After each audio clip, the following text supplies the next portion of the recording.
आज के वीडियो में हम आईएएस के बारे में बात करेंगे। आईएएस ऑफिसर बनने के लिए आपको क्या करना चाहिए या क्या करना होगा। अगर आप आईएएस ऑफिसर बनना चाहते हैं, आईएएस यानी भारत की सिविल सेवा का सबसे प्रतिष्ठित पद है। इसका जो सिलेक्शन प्रोसीजर है वो भी इसके पद जो गरिमा एंड शक्ति के आधार पर अगर हम इसका देखें, क्योंकि ये सबसे टॉप एग्जामिनेशन है, टॉप पोस्ट इसमें आती हैं हमारे इंडिया की, तो इसका जो सिलेक्शन प्रोसीजर है वो भी उसी के अकॉर्डिंगली थोड़ा सा टफ है, थोड़ा नहीं, नेशनल लेवल का एग्जामिनेशन है तो थोड़ा हार्ड एग्जामिनेशन है ये। और इसमें वही कैंडिडेट सेलेक्ट हो सकते हैं जो बहुत ही मेहनती हो, लगन हो जिनमें आईएएस बनने के लिए, क्योंकि सबसे बड़ा एग्जामिनेशन हमारे देश का है ये आईएएस।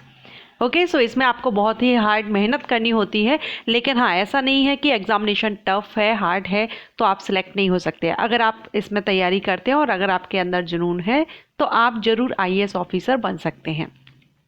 इस वीडियो में हम इसी के बारे में डिस्कस करने वाले हैं कि आईएएस ऑफिसर क्या होता है। सो वीडियो को एंड तक जरूर देखिएगा और अगर आपको ये वीडियो पसंद आए तो वीडियो को लाइक कीजिएगा। सो फ्रेंड्स, मैं हूं आस्था एंड वेलकम करती हूं आप सभी का अपने YouTube channel government job जेन्यू notification. IAS officer क्या होते हैं या इसका एग्जामिनेशन क्या है। तो आईएएस ऑफिसर बनने के लिए आपको एक एग्ज़ाम देना होता है जो कि भारतीय सिविल सेवा या इंडियन सिविल सर्विसेज में आपका सिलेक्शन होना ज़रूरी है। और ये जो एग्जामिनेशन है ये UPSC union public service commission के द्वारा सिविल सर्विस एग्जामिनेशन कंडक्ट कराया जाता है। हर साल इसका नोटिफिकेशन रिलीज होता है। ठीक है, सो एक तरह से अगर आपका इसमें सिलेक्शन होता है तो आपको जॉब ही नहीं मिलती, बल्कि सही मायने में अगर देखें तो देश की सेवा करने का मौका आपको इसमें मिलता है सिविल सेवा के जरिए। यानी ये जो एग्जामिनेशन है Indian civil service examination UPSC का, इसमें 24 सर्विसेज की परीक्षा ली जाती है, जिसमें कि आईएफएस, आईपीएस, आईआरएस, इस तरह से ग्रुप ए की बहुत सी पोस्ट इसमें इंक्लूड हैं। आईएएस ऑफिसर का जो पद है ये सबसे ऊंचा पद है, सर्वोच्च पद माना गया है। और ये किसी भी उत्कृष्ट पद के लिए अगर हम देखें कि आईएएस ऑफिसर सिर्फ आप कलेक्टर या अदर जो पोस्ट हैं उन तक ही सीमित नहीं है, जिला अधिकारी यहाँ तक ही सीमित नहीं है, ये आपके उत्कृष्ट पद के लिए भी आईएएस पद की को ही जो आईएएस ऑफिसर्स होते हैं उन्हीं को प्राथमिकता दी जाती है। चाहे वो सेंट्रल गवर्नमेंट के सेक्रेटरीज हों या जिले का जिला अधिकारी हो, आईएएस ऑफिसर को ही भारतीय प्रशासन में सबसे उच्च कोटि का अधिकारी माना जाता है। अगर हम देखें तो जिले में चाहे सुरक्षा की बात हो या नेशनल लेवल पर यानी देश स्तर पर अगर हम देखें तो डिफेंस सचिव की हमेशा इन पदों के लिए अनुभवी आईएएस ऑफिसर्स की ही नियुक्ति की जाती है। हमारे देश में सभी विभागों के प्रशासनिक मुखिया या सचिव ज़्यादातर अगर हम देखें तो वरिष्ठ आईएएस ही होते हैं। ठीक है, कैबिनेट सचिव हो, भारत सरकार का सचिव हो, किसी राज्य का सचिव हो या किसी भी केंद्रीय मंत्रालय का सचिव, आईएएस ही होते हैं।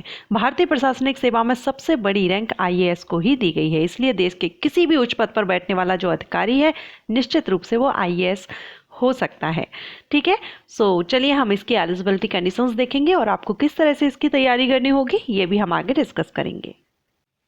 अगर हम एलिजिबिलिटी की बात करें तो इसमें सबसे पहले हम लेंगे क्वालिफिकेशन। क्वालिफिकेशन क्या होनी चाहिए, तो इसमें एकेडमिक क्वालिफिकेशन ग्रेजुएट कैंडिडेट इसके लिए एलिजिबिलिटी रखते हैं।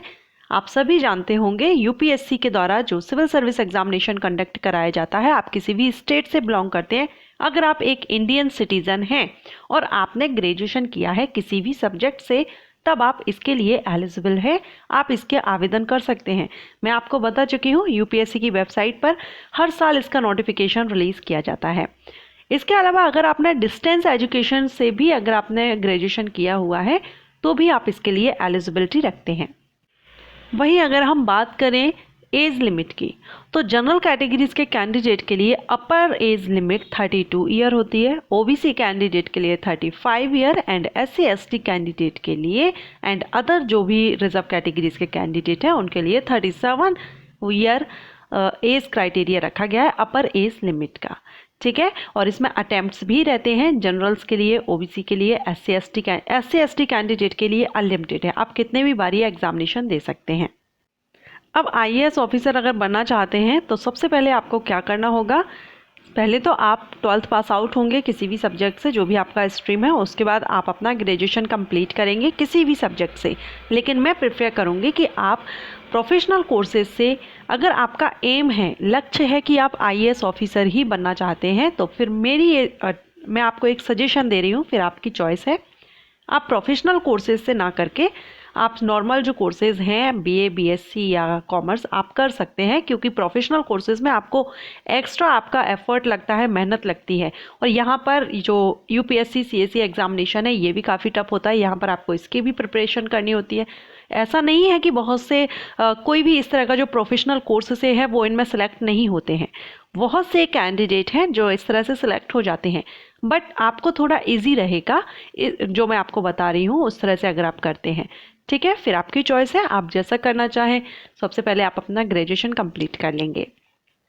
ग्रेजुएशन कंप्लीट करने के बाद आप तैयारी कैसे करेंगे? तो आपको आफ्टर ग्रेजुएशन अपनी प्रिपरेशन नहीं करनी है इस एग्जामिनेशन के लिए, क्योंकि ये हमारी इंडिया का टॉप एग्जामिनेशन है, तो ऑब्वियसली ये हार्ड एग्जामिनेशन होता है। इसके लिए आप लास्ट मोमेंट पर तैयारी नहीं करेंगे, क्योंकि मैंने आपको बताया general candidate and OBC candidate के लिए यहाँ पर अटेम्प्ट्स लिमिटेड हैं। SC ST के लिए अनलिमिटेड है, लेकिन अटेम्प्ट यहाँ पर लिमिटेड है, तो आप बार बार ये एग्जामिनेशन नहीं दे पाएंगे। अटेम्प्ट जितना होगा उतने ही बार आप ये एग्जामिनेशन दे सकते हैं। तो ऐसे में आप कोशिश कीजिए कि जितना जल्दी हो सके, यानी फर्स्ट चांस सेकंड चांस में आपका सिलेक्शन हो जाए। ठीक है, तो इसके लिए आपको क्या करना होगा, आप 11th क्लास से ही आप अपना तैयारी स्टार्ट कर दीजिए। आपको तैयारी में क्या करना है, NCERT की बुक्स होती हैं, NCERT बुक्स को आप रीड कीजिए। आपकी जो भी 10th 11th 12th की बुक्स हैं आप उनको अच्छे से रीड करते रहिए। आपको पूरा जब आप रीड करेंगे तो आपका पूरा कॉन्सेप्ट क्लियर होता जाएगा। इसके साथ ही आप आफ्टर 12th जैसे ही आप ग्रेजुएशन करते हैं, ग्रेजुएशन के साथ में आप IAS के जो एग्ज़ामिनेशन है इसकी जो कोचिंग्स हैं वहाँ पर आप कोचिंग ले सकते हैं। सेल्फ स्टडी करना चाहें सेल्फ स्टडी कर सकते हैं, लेकिन अगर आप कोचिंग लेना चाहें तो कोचिंग भी आप ले सकते हैं। लेकिन आफ्टर ग्रेजुएशन नहीं, आप आफ्टर 12th ग्रेजुएशन के साथ में इसकी तैयारी शुरू कर दीजिए। अब इसमें आपको अप्लाई करने के लिए UPSC की वेबसाइट पर जाना होगा। जब भी इसका नोटिफिकेशन रिलीज़ होगा आप इसकी वेबसाइट पर जाकर के ऑनलाइन आवेदन करेंगे। एप्लीकेशन फ़ीस 100 रुपीज़ रहती है जनरल कैटेगरीज के कैंडिडेट के लिए। जब आप इसमें आवेदन कर देते हैं, अब आपका सिलेक्शन प्रोसीजर कैसे होगा, सबसे पहले आपका प्री एग्जामिनेशन होता है। प्री एग्जामिनेशन क्लियर करने के बाद आपको मेंस एग्ज़ाम देना होता है। मेंस एग्ज़ाम क्लियर करने के बाद होता है आपका इंटरव्यू, एंड इंटरव्यू के बाद आपको ट्रेनिंग दी जाती है 2 साल की। सो इसमें प्री एग्जामिनेशन में आपका 2 पेपर इसमें रहेंगे आपके।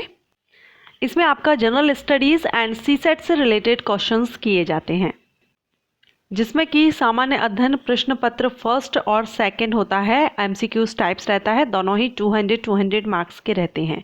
ठीक है, और इसमें नेगेटिव मार्किंग भी रहती है। जब आप इसको क्लियर कर लेते हैं तो आपको मेंस एग्ज़ाम देना होता है, और इसका जो मेंस एग्ज़ाम है इसके लिए आपको अलग से इन्फॉर्म किया जाता है। वेबसाइट पर अपडेट आप रहेंगे जब भी आप इसमें आवेदन करते हैं। इसमें आपके टोटल 9 पेपर्स होते हैं, जिसमें जनरल जो स्टडीज़ है इसमें फर्स्ट सेकेंड फोर्थ इसमें पेपर रहेंगे। उसके बाद आपका ऑप्शनल सब्जेक्ट आ जाता है। ऑप्शनल सब्जेक्ट में भी 2 रहते हैं। इसके बाद आपका निबंध लेखन रहता है, ऐसे राइटिंग एंड इंग्लिश, भारतीय भाषा भी इसमें अनिवार्य होती है। ओके, सो इस तरह से आपका ये जो रिटन एग्जामिनेशन है, मेंस एग्जामिनेशन आपका क्लियर होता है। मेंस एग्जामिनेशन क्लियर करने के बाद ही आपका इंटरव्यू होता है 275 मार्क्स का। इसके बाद UPSC द्वारा ली गई परीक्षा के सभी जो स्टेजेस हैं उसमें जो भी सक्सेस होते हैं, सिलेक्ट होते हैं, आयोग द्वारा मेरिट लिस्ट निकाली जाती है, जिसके आधार पर अभ्यर्थियों का चयन किस पद पर होगा ये निर्धारित यानी डिसाइड किया जाता है। मेरिट लिस्ट में जो टॉप कैंडिडेट होंगे, जो टॉप पर आए हैं, उनको IAS रैंक दिया जाता है। बाकी फिर आपका जितना मार्किंग होगा, जितना रैंक होगा, उसके हिसाब से अलग अलग पोस्ट आपको दे दी जाती है। इसके बाद आपको लफ्ज़ाना में ट्रेनिंग के लिए भेजा जाता है। 2 साल की इसमें आपकी ट्रेनिंग रहती है।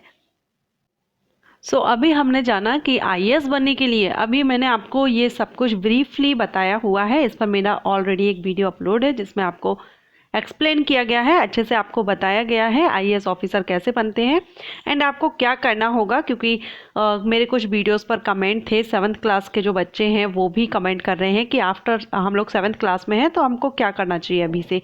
तो देखिए मैंने आपको यहाँ बता ही दिया है, अगर आप आईएएस ऑफिसर बनना चाहते हैं तो आपको सबसे पहले तो आप अपना 12th कर लीजिए किसी भी सब्जेक्ट से, लेकिन 11th एंड 12th के साथ ही आप अपनी तैयारी स्टार्ट कीजिए और कोचिंग आप आफ्टर 12th लेना स्टार्ट कर दीजिए ग्रेजुएशन के साथ में। एग्ज़ाम टफ है, लेकिन ऐसा नहीं है कि आप इसमें सेलेक्ट नहीं हो सकते। अगर आप मेहनत कर रहे हैं आप इसमें सेलेक्ट हो सकते हैं। ओके, सो आशा करती हूँ कि आपको ये वीडियो पसंद आया होगा। वीडियो पसंद आया तो वीडियो को लाइक एंड शेयर कीजिएगा। एंड अगर किसी टॉपिक पर आप वीडियो चाहते हैं, किसी सब्जेक्ट के बारे में, कोर्स के बारे में, किसी जॉब के बारे में या किसी ऑर्गेनाइजेशन के बारे में आप इंफॉर्मेशन चाहते हैं, आप मुझे कमेंट कर सकते हैं, मैं वीडियो अपलोड करूँगी। So thank you so much.